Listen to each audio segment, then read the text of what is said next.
Okay. My name's Frank Batt, and my first book was called Bedfordshire Verse. Most of my life has been spent in Bedfordshire, and I went to school in Bedford, and that's where I got the first taste for writing poetry. And one of the teachers at the school was called Mr. Cooper, but he had a nickname and we called him Toots. And why we called him Toots, I have no idea at all. My introduction. Please treat the language as a tool. Just give me language I can read. Simplicity, boy, is all I need. No esoteric eccentricity. Simplicity, boy, simplicity. And so, with age and passing time, my teacher's love of rhythm and rhyme now helps me write of Bedfordshire in verse, I hope, that's plain and clear. No esoteric eccentricity. Simplicity, boy, simplicity. I've covered the south as far as Hyde and north to Dean on my cycle rides. I've scribbled in doggerel at its worst, with perhaps some poetry in my verse. But there's no esoteric eccentricity. It is simplicity, sir. Simplicity. Okay. The first poem I just read indicates how I used to get around. Everywhere I went in Bedfordshire I used to cycle. And this poem is called Stevenson and Stevenson on Route 51. And the two Stevenson refer to as one, Robert Louis Stevenson, who wrote a poem for children which had the sound and beat of a train, faster than fairies, faster than witches, bridges and houses, which is very much like the Auden poem, Here is the Night Mail Crossing the Border, which he wrote for the post office. And I thought I'd have a go at something like that. So Stevenson refers to Robert Louis Stevenson. The other Stevenson refers to George Stevenson, who introduced the railways to Bedford, and Route 51 is the designated walkway between Bedford and Sandy, which used to be an old railway. Now I have to read this poem, otherwise I get my words muddled up. Under the clouds with a pack on your back, riding from Bedford to Sandy and back, the wheels go round on the cycle track, clickety clickety clickety clack. Out by the Swan and the bridge on the Ouse, the bandstand and boathouse and elegant cruise, pedal the path and indulge in a game, dream of the steam of nostalgia again.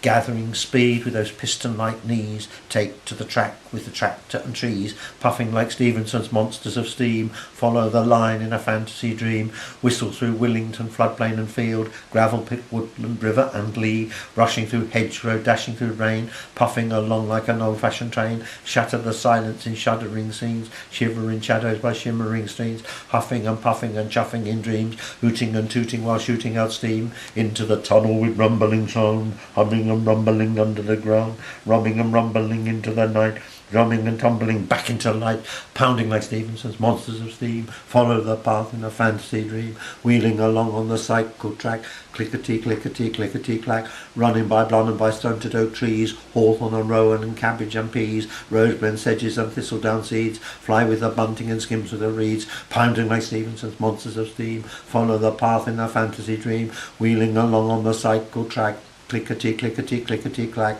over the bridge with a sound like a drum, boom-bity boom-bity boom-bity boom, butterflies, dragonflies, midges and bees, fly with the willow and poplar white leaves, under the clouds with a pack on your back, riding from Bedford to Sandy and back, wheeling along on the cycle track, clickety clickety clickety clack, sway through the haze where the clouds lying still, lays in the grazing grounds down by the mill, cruising so smoothly to sandy old town, slowing down, slowing down, slowing down. Stop.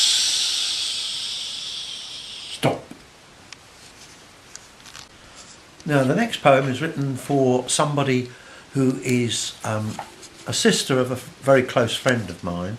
We went to school together and his sister went to the high school in Bedford, and I always used to fancy her when I was young. But she was a bit too clever for me, and she went shooting off into the academic sphere and finished up teaching in Sussex University. But on her 70th birthday, she decided to come back to Bedford, and she asked if I would be included in her party that went to the local hotel down by the river, the Swan. And then afterwards I asked them back to my place for a cup of coffee, and I gave her a jar of red Smarties with a very specially designed label for rejuvenation pills. And I also gave her a copy of this poem, which is not true. She came from Woburn Sands. A lass named Anne from Woburn Sands went up to Aspley Guys, and there she met a married man who changed her shape and size. He promised Anne near half the earth, well, half of Aspley Heath, but Anne knew well what he was worth and what lay underneath. She thought he came from husband Crawley, not from Aspley Guys, but she found that creepy husband Crawley, and not a bit like Aspley Guys. The next poem is called A Gentleman of the Road, which is a mere euphemism for what we nowadays call a tramp. And just after the war, when we lived in Silsoe Post Office, the family lived in Silsoe Post Office, there used to be tramps that came along the A6 quite regularly. And the woman mentioned in this poem is my mother. Now, I wrote this poem in the third person, but I subsequently found out that when I'm reading it publicly, it's much better when I read it in the first person with an accent and try to be the person themselves. A Gentleman of the Road. Through Luton I shambled year after year, a shabby old man with a grizzled beard. Me hollow eyes struck kids with fear, and housewives left my pathway clear.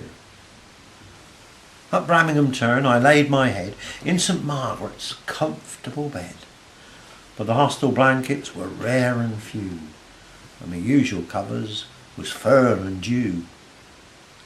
With straw in my hair and burrs on my back, I was up with the lark, and soon on the track. I tramped all day on the grassway side, but a man at peace with the countryside.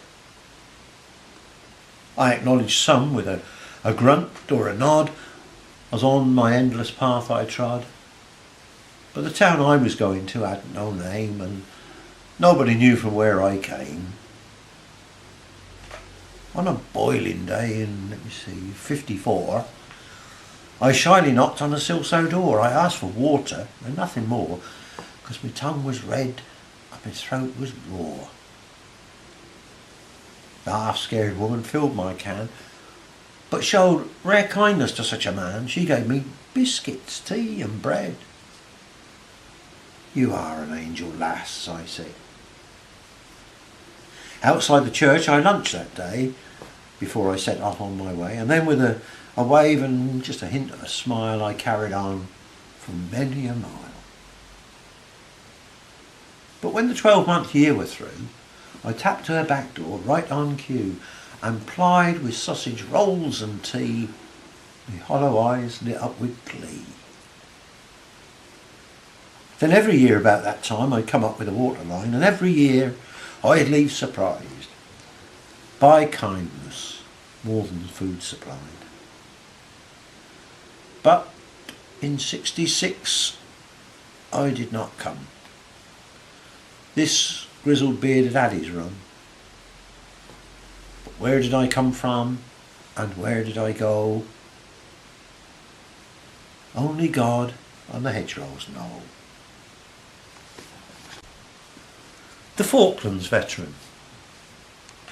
A tramp in real dire straits lay slumped outside Woburn's front gates when dear Lady Thatcher rode by with a glint of disgust in her eye. Then she saw the words on his board, "I'm a Falklands veteran of war." "Oh, give him something," she said. "Poor man could well have been dead."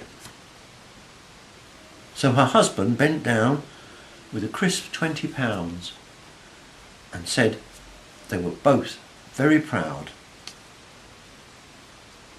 And the veteran replied with a tear in his eye. "Muchas gracias, señor," he said. The next poem is both Bathos at Salford Mill, or anticlimax if you like. I've been reading a book about mills in Bedfordshire, both water mills and windmills, and I read about this mill just the other side of Cranfield, and I thought, well, I've never been there, I'll go. So I cycled up there on a freezing cold day, and the grass was standing up like little white sticks all over the place, and there was a heavy mist, and I thought to myself, why on earth have I come here? And this is my recording of what I saw of Safford Mill. Why take this road where no one goes, in November's frost and chill, down tangled paths one cannot pass, to the ghost of Safford Mill? When half a disk of sun in mist is sinking from my view, and fog-bound sheep loom half asleep and stare at me bemused. I trod this path from Safford's past on a journey back through time, where Iron Age and Doomsday slaves had toiled in fog and rime. And by the brook I'd paused to look at the shattered water wheel, where the bats invade and the stonework fades, at the house that ground the meal. By 51, with Fred Bass gone, when the millers called it a day, the sweat and tears of countless years at that mill had died away. But things don't last in the rural past, and I abandoned all my dreams when I saw the best in the golden west, in the light of Milton Keynes. My next poem is called Grandpa's Attic. And when I came back after doing national service, I went back to the post office at Silsoe, which had been run by our family for a period of 50 years. And I went back up into the attic where my grandfather had left bits and pieces behind. And this is a memorial to him in some ways. Several years had passed since he'd climbed that crooked stair, where the risers creaked in sympathy with the anachronistic air. For this was Grandpa's attic, with its memories so dear, and its dusty memorabilia that had lain untouched for years. Though cobwebs hung from oaken beams, sagged by dust and time, and tiny spider skeletons seemed snagged in their own lines, the old man's life was never dull, and his loft reflected light, with protruding dormer windows and vistas left and right. The older iron casement, in a contorted concave roof, gazed on Clopill's rust-brown hills and the woodlands to the north, while the modern southern window, bathed in sun all day, viewed Grandpa's blue remembered hills from his Chiltern courting days. And on the floor, a jigsaw box, gnarled with damp and rime, lay stacked beside some magazines, now stained by tide and time. And a peewit, cased in smoky glass with dark green silky wing, eyed faded picture postcards tied with garden string. They epitomise the old man's youth in a far-off, distant sepia world, among the bright Edwardian girls with their parasols unfurled, where iron horses thundered through a bygone age of steam. There were dreadnoughts and silent stars and the Luton football teams. And swinging with his helmet on a hook behind the door hung binoculars that viewed the fleet in the First World War. They recalled the way the old man had climbed the stairs one night and stood among the lightning bolts in brilliant flashing light. A wartime sailor once again upon the captain's bridge. With binoculars in shaking hands he viewed the distant ridge, where the Chilterns like a tidal wave rolled in gathering waves and crashed against the rain-soaked roof that pitched in arching spray. This aerial bombardment from the grimace of a gale shook Arachne's rigging with a banshee's whining wail, and the searchlight swept the galt-grey sea with blinding, whitening beams, while the 30-pounder thunderclaps whined across his beams. When all the storms of life had passed, he faded by the coast, yet all the time remembering the place he loved the most, with all its recollections and its memories so dear, that High Street Silso attic that remained untouched for years. Adam and Evelyn.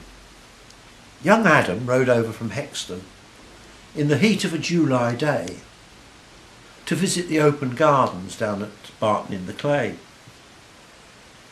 He loved the grounds of Evelyn Hall, with its horticultural style, and he admired the local beauty with her horticultural style. Their mutual love for bedding was instant from the start, and their love for one another forged a bond of beds and hearts. Icelandic apple pies. I bought apple pies in a neat pack of green. In Iceland, in Bedford, if you know what I mean. And it made me think of my old granny's garden X years ago, and the fruit trees in Silso she used to grow. She set them as seeds at the earliest stage, groomed them and pruned them, and then had them sprayed till the glorious season of mist had arrived, when boxes of Bramleys made fine apple pies, with a tincture of clove and custard-like cream. My granny baked pies like an Ambrosian dream. But my Icelandic pies had extra diphosphates, water and flour, dextrose and gluten and a soya type flour, with tasty polyglycerol from non-fatty acid, and sodium carbonate with light citrus added. There's oil from rapeseed, there's salt and there's fat, and there's non-hydrogenated palm oil added to that. There's modified starch, and there's modified maize, with potassium sorbate and agents that raise. It made me think of all the progress in culinary science there's been, but they're not quite so tasty, if you know what I mean. When I was a lad, I used to work on the farms around Silso as a student. When I was at school, and then as a student up in London, I used to work on the market gardens. And the market gardens used to produce vegetables for London, or Dunstable, or somewhere like that. So the market gardeners spent all their life working on the land, producing vegetables. Under a pallid rising sun, in fields of frosted white, the gardeners bent arthritic backs in the mist-grey dawn of light. They cut the buds off Brussels tops for meals on Christmas Day, while others slept in blanket warmth and whiled the time away. And in the boiling August sun, in fields of sandy ground, the gardeners bent arthritic backs, burnt to golden brown. They pulled the sets of onions late for salad meals on china plates, while others whiled the time away and dreamed of summer holidays. These market gardens now have gone. They've fallen victim one by one to building plots like elm tree tops, where used to stand the Brussels crops. Now on our plates are Spanish greens and US corn and Kenyan beans and salad crops from Dutchman's glass, while our rich lands have turned to grass. Following the market gardens, I used to like working on the market gardens, and I used to like the salty language of the fellows that worked on the land, and being a young teenager, it made me feel as if I was growing up a bit, I suppose. When Bill worked with Ben, they grew vegetables then that they sold in a Dunstable shop. When Bill then retired, they lived side by side, and Ben grew some marvellous crops. When Bill said to Ben, with some envy one day, "How do you grow rhubarb so fine?" Bill's neighbour then replied, "After all that I tried, I plant them in soil with no lime. Then I forks out the weeds and I gives them a feed, and I piles on the horse shit each time."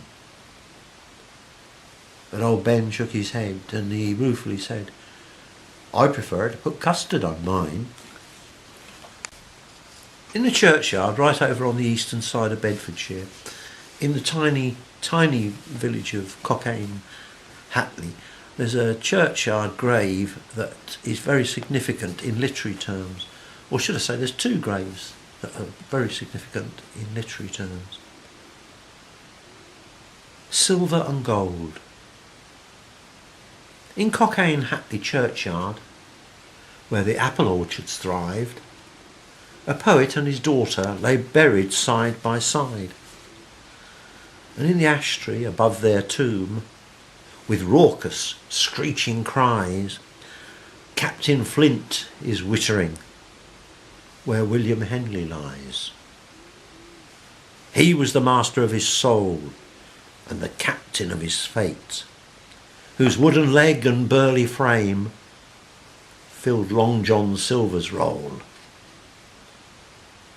But also in those ash tree boughs sits a grieving Peter Pan, watching Margaret Henley drowse in her tiny plot of land. For she was Henley's golden child, who died when only 5. But as little Wendy Darling, her name remains alive. So in Concorde St churchyard, where the apple orchards thrived, and the breeze drifts up from Cambridge on Bedford's eastern side, there's a touch of Treasure Island, where Long John Silver lies, with a hint of Never Never Land, with Wendy by his side. On a freezing cold day, I cycled up to North Bedfordshire through a very tiny hamlet that I'd never been through before. It was called Farndish, and I was so impressed with what I saw, I thought I must write something about it. Now, as I was up in Farndish, it started to snow, and I thought, well, I can't cycle all the way back to Bedford in this. So I cycled to Wellingborough, put my bicycle on the train, and wrote this between Wellingborough and Bedford. In other words, it's the fastest poem I've ever written, and it took me only about 12 minutes to write it. So I must have been very moved by what Farndish had to offer. Farndish sleeps in the moonlight, flecked with crisp white snow, while foxes prowl for the wayward fowl in an incandescent glow. And here, in a gentle hollow just off the Roman road, a tumbling strip of woodland creeps down to a grit white road. A dozen homes in darkened stone cling to this winding lane, where a brave night owl from the manor farm swoops by a window frame. He scans his land of black and white like a silent gliding ghost, and skirts the church and Grange farmhouse to land on a frozen post. He sees, across the ridge and furrowed field, towards the frozen stream, the silhouette of mare and foal snort in clouds of steam, which lifted up like drifting mist by slow ascending breeze, spirals over the besom tops of craggy-fingered trees. St. Michael and all angels protect this frozen scene until the warmth of springtime reclothes the woods in green. But in the depths of winter, in an eerie, soundless glow, Farndish sloops in the moonlight, flecked with crisp white snow. Mary May. Mary May Maloney Hazard lived alone in Leighton Buzzard, a drunken crone and a lazy sluggard, whose wrinkled skin was old and haggard. But in the Cock and Bull one day she met a chap called Tintin Grey. He'd lost his marbles, so they say, and he came from Honeywick near Eaton Bray. He proposed to her on New Year's Day, and then married her on All Fool's Day, which was sheer bliss for Maggie May, but bloody hard luck on Eaton Bray. Swineshead is in the very north of Bedfordshire, and I cycled up there on a day when the temperature must have been very high 80s, even 90. And as I cycled up towards the village, I thought to myself, the first thing I'm going to do is to dive into the pub, get myself a meatloaf and a pint of beer, and sit down and cool down. The poem that I've written reflects my disappointment when I got there. Where swallows swoop and sawflies hum, Swinehead shimmers in the August sun, while unseen hound in unsound heat whines behind unpeopled street.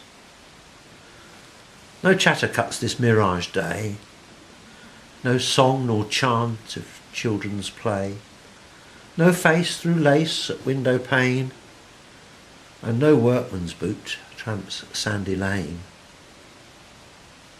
The single-fingered village clock hints at vaguely 1:10, and cute as any biscuit box, Swinehead sleeps in the summer sun.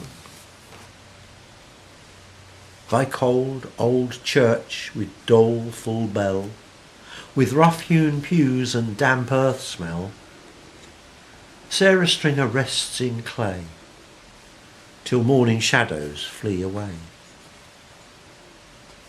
Her world of 1885 saw chapel, school and post house thrive, and the shepherd's cottage she'd recall had wooden logs by whitewashed wall, and tucked behind each garden hedge were military fruit and veg, with pillow lace behind each cottage door to supplement the working poor. And the hot barn roof where the grey cat sprawls, where spiders hang and red rust crawls, was once the bustling farmyard byre, where Frisians stood in steaming mire. But Sarah's world could not survive once the nouveau riche arrived. And though the meek inherit the earth, the rich usurp its fiscal worth. And now this flat community